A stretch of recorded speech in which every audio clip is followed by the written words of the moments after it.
This week, I'm going to give you something a little bit different. I'm going to answer 11 questions that I've been sent in over the last few months so that I can help you to become a little bit more productive and better with managing your time. Now, these questions were actually sent in for my weekly podcast. I do a weekly podcast where I answer your time management and productivity questions every week. But some of these questions are just a little bit too small to put together in a 10 to 15 minute podcast. So I thought I would do them all together here on this channel. So let's get started with the first question, which is, when do you put an actionable email into your task manager? Now, for those of you who are familiar with my email Inbox 2.0 system, you essentially have two parts. The first part is to process your inbox, which is essentially all about clearing that inbox. The goal here is all about speed. It's get that inbox down to zero as quickly as you can.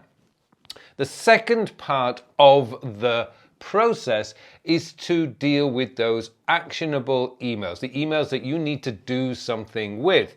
Now, that could be reply, it could be to pull out some information and put into a project note, whatever that information is. Now, sometimes you're going to come across an email that requires more than just a few minutes work. It's not just a quick reply. It might be that you need to write a report, prepare a presentation, or gather some information and send it to your boss, all of which is going to take you a lot longer than just a few minutes. Those are the emails that actually go to your task manager, not the quick, simple reply ones. They stay in your action this day folder. But the ones that really matter, the ones that go to your task manager, are the ones that require 30, 40 minutes or even longer to actually respond to. Now, there is a caveat here. It's no good just sending the email to your inbox, because all it's going to do is say blah, blah, blah, blah, blah, whatever. The titles are generally not very clear. You need to change the title of the email and make it very specific about what you are required to do. For instance, prepare presentation for my boss, prepare the evaluations for my team. Whatever it may be, you need to be very clear about what the task is when you throw it into your inbox. So that's the first question. The second one is, how do you find time when your day is full of meetings? Okay, now I do a coaching program that people sign up and join my coaching program. I get to see many people's calendars, and I can see that there are a number of issues in the calendar, one of which is their days are just full of meetings. Now, the problem with this is, if your day is full of meetings and you've got like 30 tasks in a task manager on your to-do list, your day is broken before it actually starts. You're never going to do those 30 tasks, and they're just going to get kicked down the road to another day. But the thing I'm seeing on many people's calendars is every day has 5, 6, 7 or 8 hours of meetings. Well, generally speaking, most people are working, 8 to 9 hours a day. So how much time do you actually have left to do your tasks? Probably not much. So when you find that you've got a lot of meetings, the first thing to do, and I always recommend this, and it's a lot easier than you think, is to renegotiate. Renegotiate the meetings. Try to push some of them off to another day or perhaps even next week. Also question whether you should actually be attending. The problem here is that we're making ourselves a little bit too available. Now, that doesn't mean to say that you have to cancel all your meetings and just go into lockdown mode and go into doing your tasks.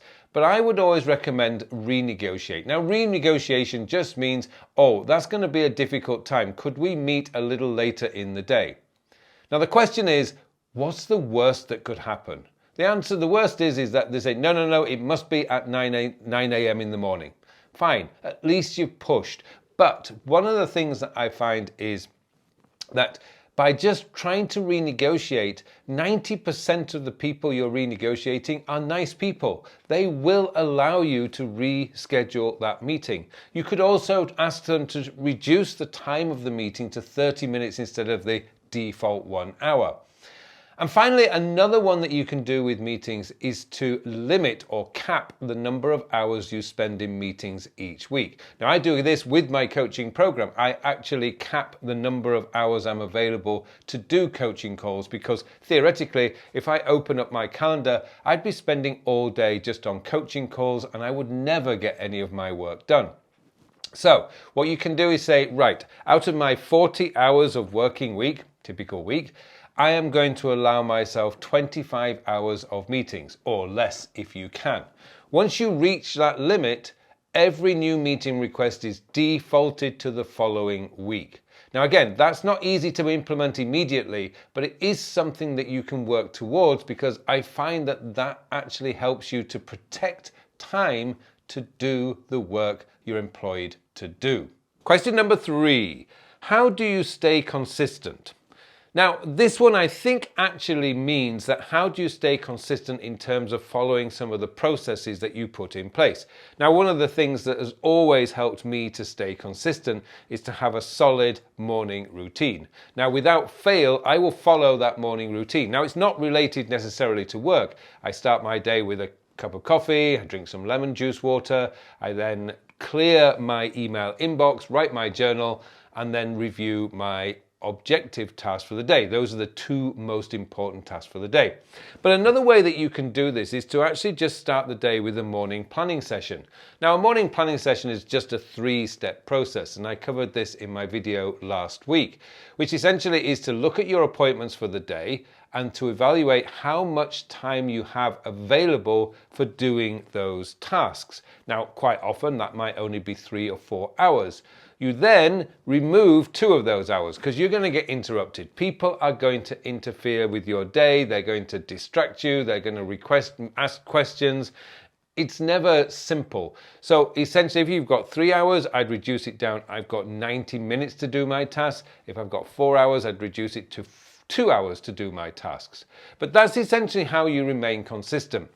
Now, there is another part to this as well, which is finding a consistent time in the week where you can actually sit down and say, I am doing my focused work. Now, this doesn't mean you're blocking out the whole day. This is essentially just blocking an hour or 2 each day for doing your essential work. For me, that's 9:30 in the morning to 11:30 in the morning. I've even trained my wife and my little dog not to disturb me between 9:30 and 11:30 a.m. Guess what? I'm recording these videos in that time. This is my objective task for today. So there's another one that you can do is look on your calendar and start protecting time for doing your most critical work. Now, you're not going to be able to do this starting from tomorrow because you've probably got existing meetings. But what you can do is look ahead a month or 2 months and start blocking that time out now. If you can do that consistently every day, first of all, you know you've got time protected. And secondly, your colleagues, your people you work with, they all learn your system. Question number 4, how do you avoid duplicating tasks when you use a project note and a task manager? Now, this goes back to the time sector system, a system whereby you're focused on when you will do something rather than what you need to do. Now, where it comes down to it, I always advocate that you manage projects from a project note in your Notes app. This is pure GTD if you think about it, because in GTD it was always about project support materials. That's where you kept all the details. Task managers were just there to say, work on this project. Well, time sector system is very similar to that. Now, essentially what you're doing is you can keep all the next actions, all the next steps, all your active tasks can be kept in the project note. And the advantage of this is when they're finished, when they're completed, you can put a line through it. They don't disappear. If you're using a task manager, once you've cleared a task, it disappears. So it's very difficult to know what you've done and what probably needs to be done later. Having it all in one project note means that everything is one place. However, that can cause problems when you're doing the weekly planning because you start to think, oh, I need to move all these tasks now into my task manager. Well, not necessarily. The way to deal with that is essentially to move any task that you have, just leave it in your task manager and then add a task in your task manager which says work on project X, work on project Y. This will then trigger you to go to the project note, and then you can see what needs to be done next. You have all your links to all the files and documents you're working with. You have copies of meeting notes. You've got email reference materials. Everything is in one place, so you're not getting distracted by something else. You've made the decision you're going to work on this project. Now you're in the project note. You can get started. It's all there in one place. Question number 5. How do you manage follow-ups and waiting fors? Now, this has always been a big issue for many people because a lot of the stuff that we're doing, we ask somebody for something, we move something to, we send something for review or whatever, and now we're waiting for it to come back. Now, the problem here is a little bit more nuanced than that. What are you waiting for? That's the question. So if I get asked to get a copy of a presentation from somebody, and I send a quick email or I send a Slack Teams message or Slack message to somebody, and they say, can you send me a copy of that presentation? What is the actual task here? The task is to get a copy of the presentation. The task is not to send a Slack message or an email to somebody asking me for the file. That's not the task. The task is to get a copy of the presentation file. Similarly, if you're in sales and you send a proposal out and you want to follow up with somebody, what is the task really? The task is to find out if they've made a decision about whether they're going to buy your product or not, I'm guessing. So that's actually the task. It's not to follow up. Because the problem with follow-ups is they build up and waiting fors. They just build up into a long list of stuff that you never go in and look at. So it just becomes just a big disorganized mess. Instead, what you can do is actually write what the real task is. So get a copy of the presentation from Bill. So I send the Slack message, Bill, can you send me a presentation file? Now, what I do is get a copy of the presentation file gets rescheduled for 2 or 3 days into the future. That way, when it pops back up on my today list, I can see I have not got this presentation yet. Okay, here's the note that I made about it. I asked Bill on Monday, he didn't send it. I need to send him a chase.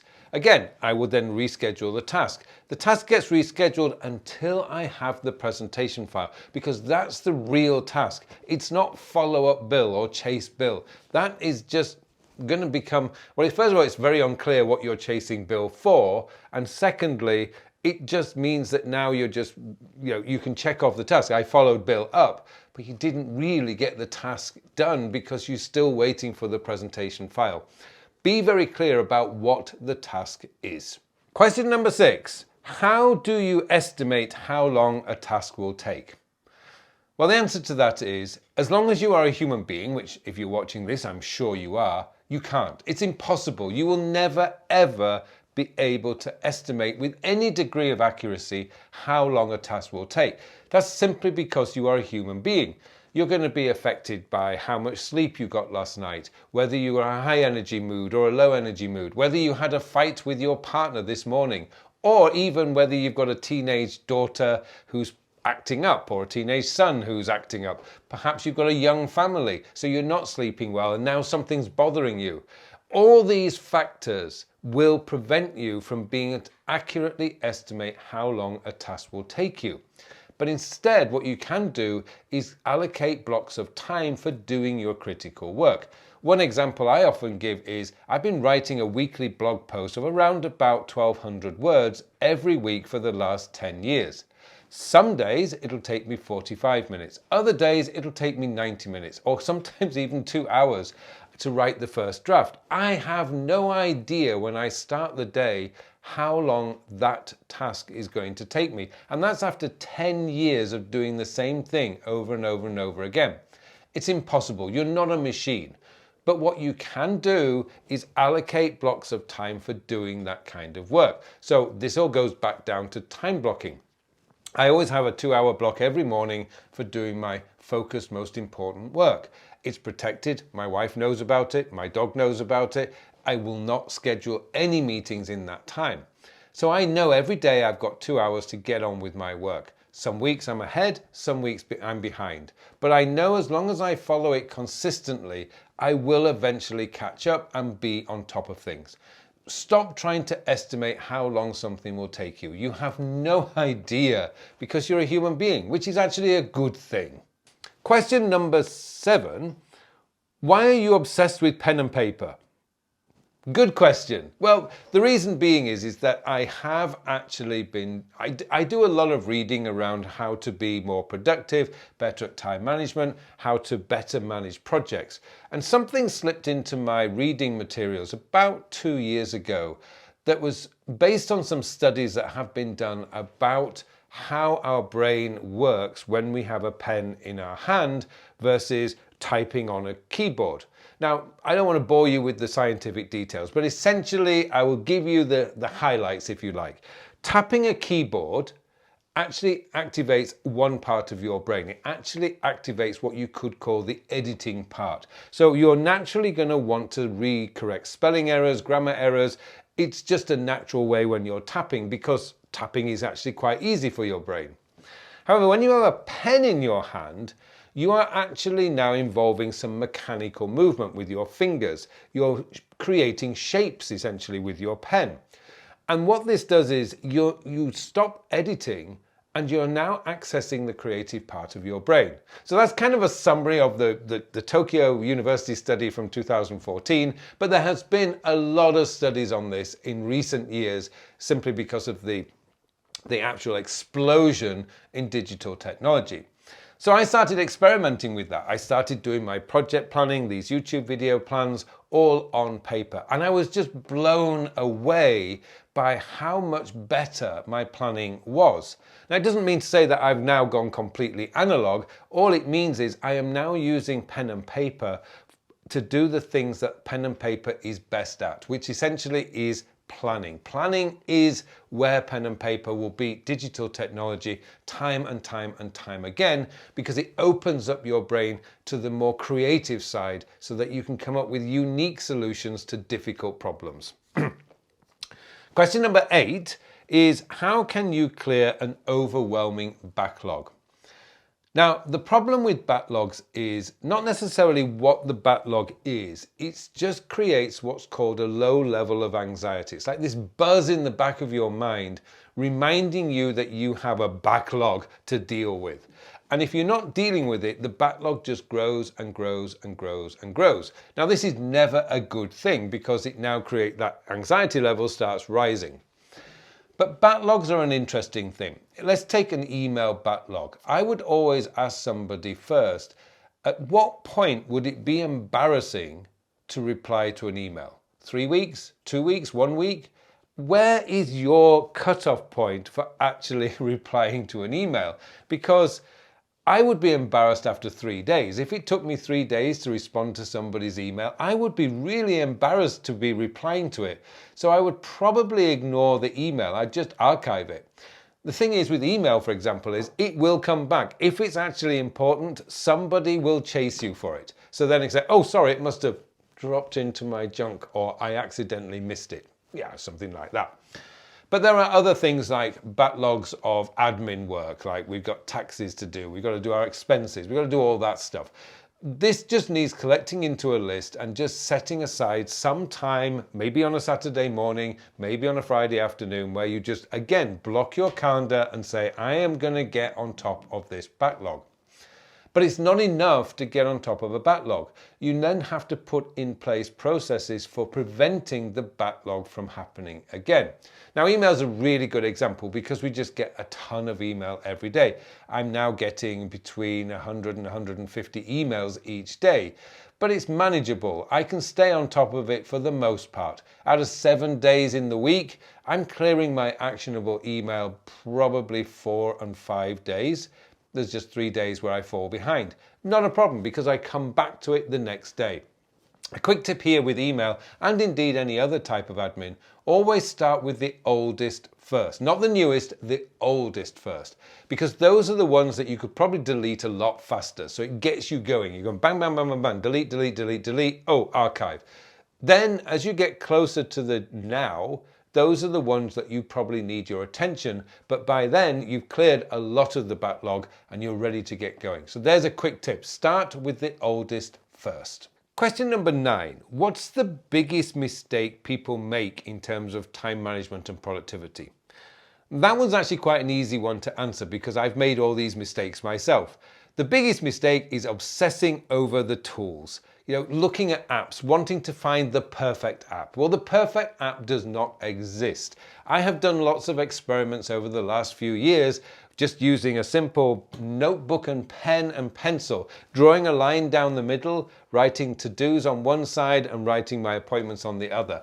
That's really all you actually need. Digital tools, though, are great because you can set up your recurring tasks, your recurring appointments. You can set all those up and it does the hard work for you. That's where I think digital tools have an advantage. But you don't need complex tools. Just because some YouTuber that you like says Obsidian is great or Notion is great or this latest task manager is the best.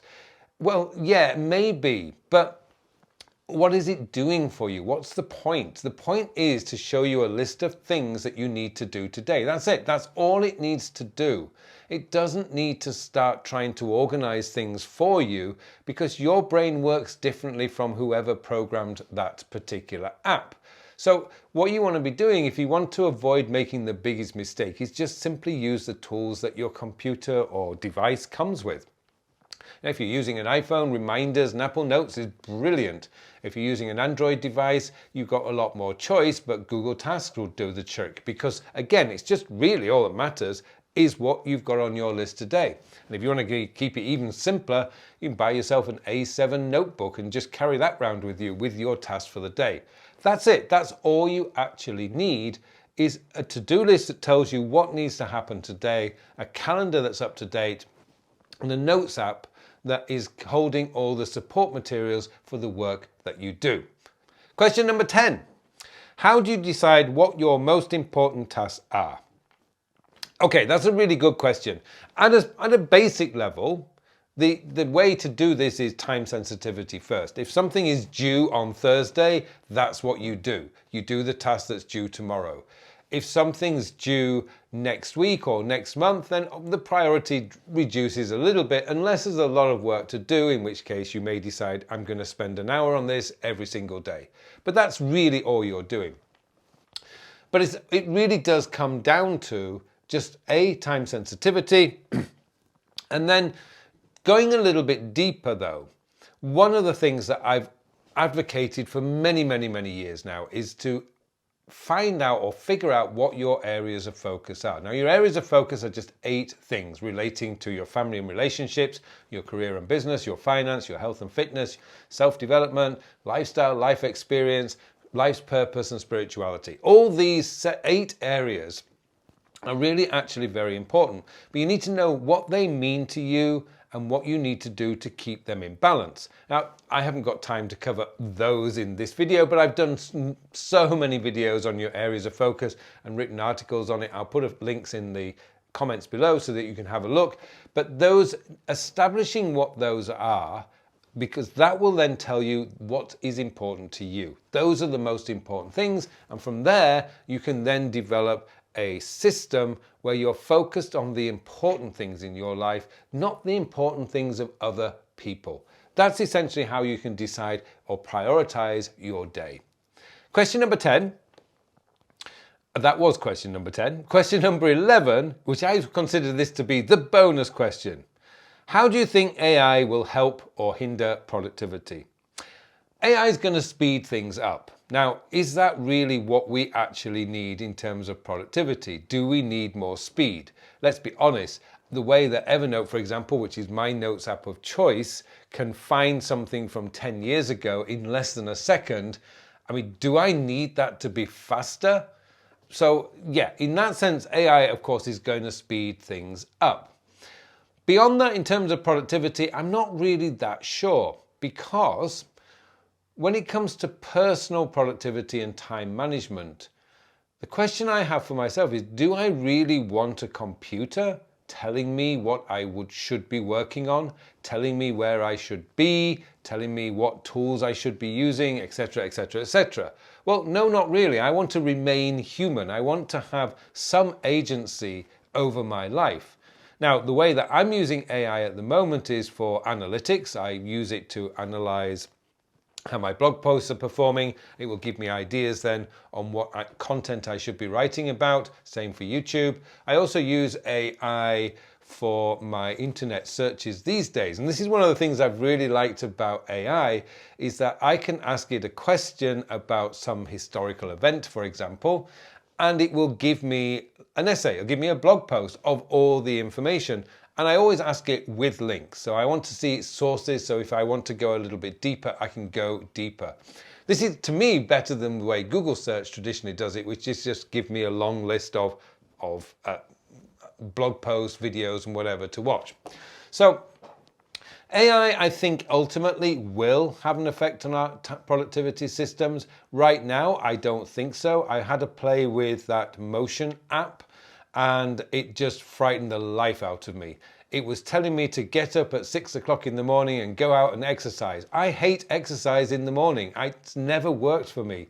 I prefer to exercise in the afternoon. But because I told it that exercise was important, it was looking for the best times for me to do exercise, but it doesn't know me. And I could tell it all these things, and I'm sure it would learn things over time.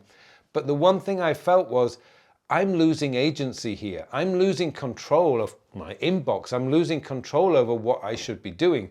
A machine is telling me what to do.